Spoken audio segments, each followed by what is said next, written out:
শেখ হাসিনা আমাদের বিপদে ফেলে পালিয়ে গেছেন, বললেন আওয়ামী লীগ নেতা।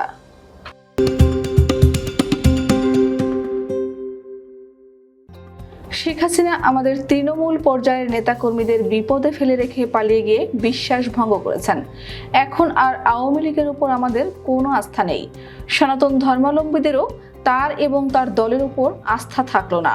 গত 9 আগস্ট শুক্রবার বিকেলে পটুয়াখালীর কলাপাড়া উপজেলা আওয়ামী লীগের আইন বিষয়ক সম্পাদক ও কলাপাড়া চৌকি আদালতের জ্যেষ্ঠ আইনজীবী নাথুরাম ভৌমিক পৌর শহরের হিন্দু অধ্যুষিত চিঙ্গরিয়া এলাকায় অবস্থিত রাধা গোবিন্দ ও চিঙ্গরিয়া সার্বজনীন দুর্গা মন্দির কমিটির আয়োজনে এক শান্তি সমাবেশে এসব কথা বলেন।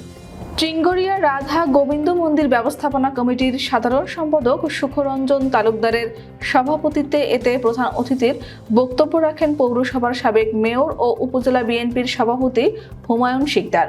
প্রধান অতিথির বক্তব্যে উপজেলা বিএনপির সভাপতি হুমায়ুন শিকদার বলেন, বিএনপি বা দলের নাম ভাঙিয়ে কেউ যদি হিন্দু ভাইদের ক্ষতি করার জন্য আসে তাহলে তাকে বেঁধে রাখবেন। আগামীতে আপনারা আগের চেয়ে আরো জাঁকজমকপূর্ণভাবে পূজা উদযাপন করবেন। আমাদের পক্ষ থেকে আপনাদের সব ধরনের সহায়তা করা হবে।